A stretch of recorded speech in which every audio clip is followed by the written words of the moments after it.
El hogar y la salud, de la ciudad al campo, el remanente. ¿Cómo se describe el remanente en la palabra de Dios?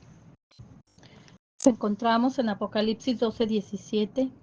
Entonces el dragón se enfureció contra la mujer y se fue a hacer guerra contra el remanente de la simiente de ella, los cuales guardan los mandamientos de Dios y tienen el testimonio de Jesucristo.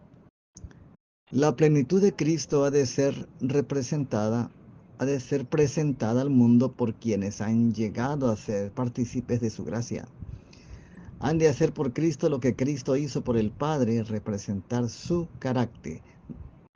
Reflejemos a Jesús, página 282. Si bien muchos profesan pertenecer al remanente de Dios, ¿nos salvamos con solo decirlo? La palabra de Dios nos dice en Mateo 7:21 al 23: No todo el que me dice, Señor, Señor, entrará en el reino de los cielos, sino el que hace la voluntad de mi Padre que está en el cielo. Muchos me dirán en aquel día: Señor, Señor, ¿no profetizamos en tu nombre y en tu nombre echamos fuera demonios y en tu nombre hicimos muchos milagros? Y entonces les protestaré: Nunca os conocí, apartaos de mí, obradores de maldad. No debemos contentarnos con una mera profesión. Debemos tomar una posición por la verdad profesándola, y los principios de la verdad deben llegar a ser parte de nuestra vida.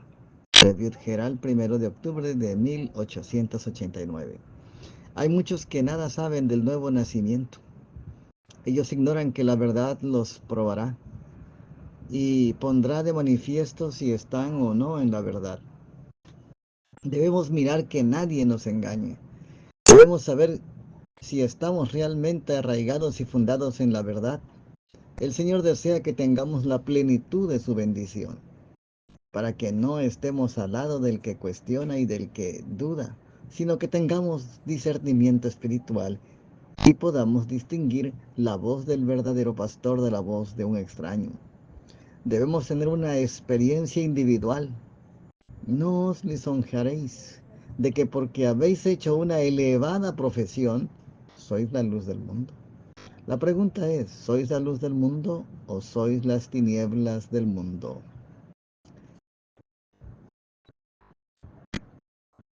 La Revirgera, el 1 de octubre de 1889.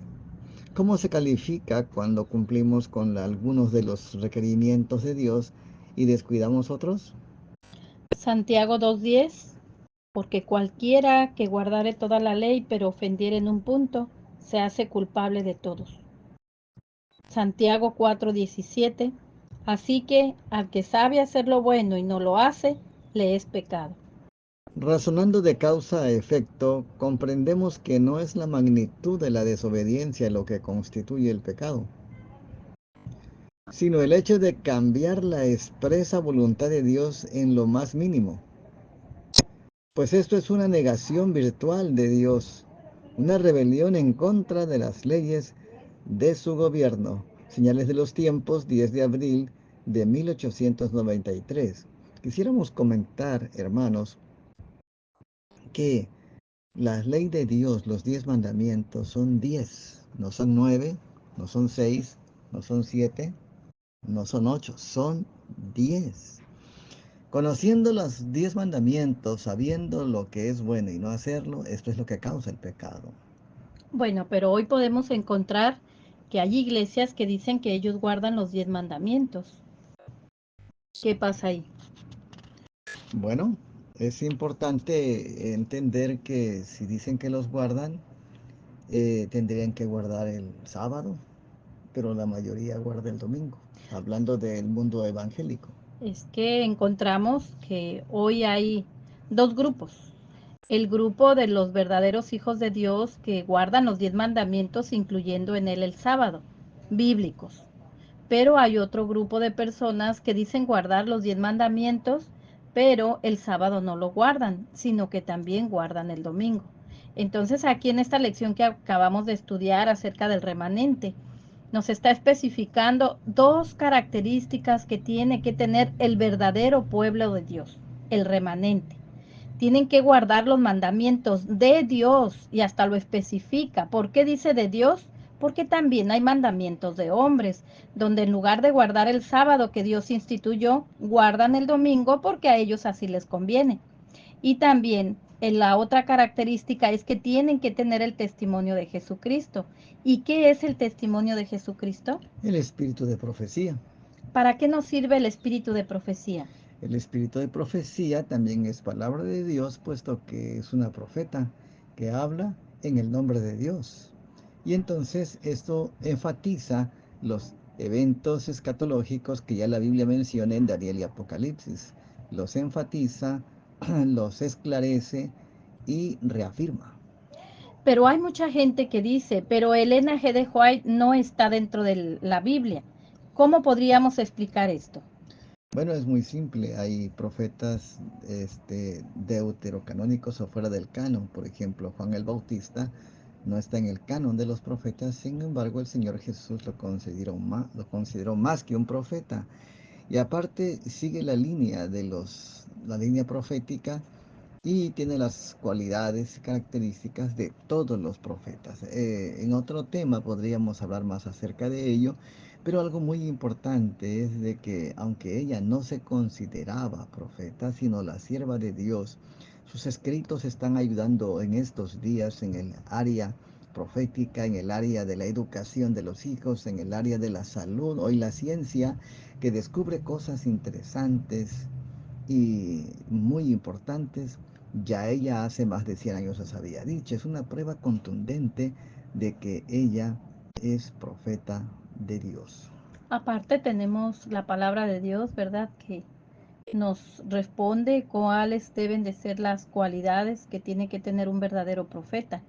Y hasta donde tenemos nosotros estudiado, la profeta de Dios, Ellen G. de White, reúne todos estos requisitos para ser esa verdadera profeta, porque para nada se contradice con la palabra de Dios, al contrario, la exalta. Y cuando nosotros tenemos la oportunidad de leer alguno o cualquiera de sus libros, ¿qué es lo que nos damos cuenta? Que ella nos expande el panorama de tal manera que nos hace entender claramente lo que la palabra de Dios nos está diciendo. Si somos del remanente, las cualidades del remanente es que tenemos los mandamientos, las 10 mandamientos. Y otra de las cualidades es de que tenemos el espíritu de profecía, pero si usted y yo rechazamos el espíritu de profecía, entonces estamos al margen del remanente. Porque hay mucha gente que dice, yo la Biblia y solo la Biblia, yo no creo en esos libros. ¿Y qué sucede? Dice que el pueblo sin profeta. Se desenfrena, se Ah, disipa. y eso es lo que estamos viendo hoy, que aún parte gente que se dice ser parte del pueblo de Dios se está yendo hacia otros lados porque ha rechazado el espíritu de profecía. Cabe señalar aquí este último texto para terminar, Isaías 8:20, a la ley y al testimonio. Si no hablar en conformidad a esto es porque no les ha amanecido. A lo largo de la historia hemos visto que Dios siempre puso un profeta para poder conducir a su pueblo y que fuera a través de él que se dijera las indicaciones, exhortaciones y dirección divina para su tiempo. Así también Dios dejó a Elena G. de White para nuestro tiempo, el tiempo del fin. Así es.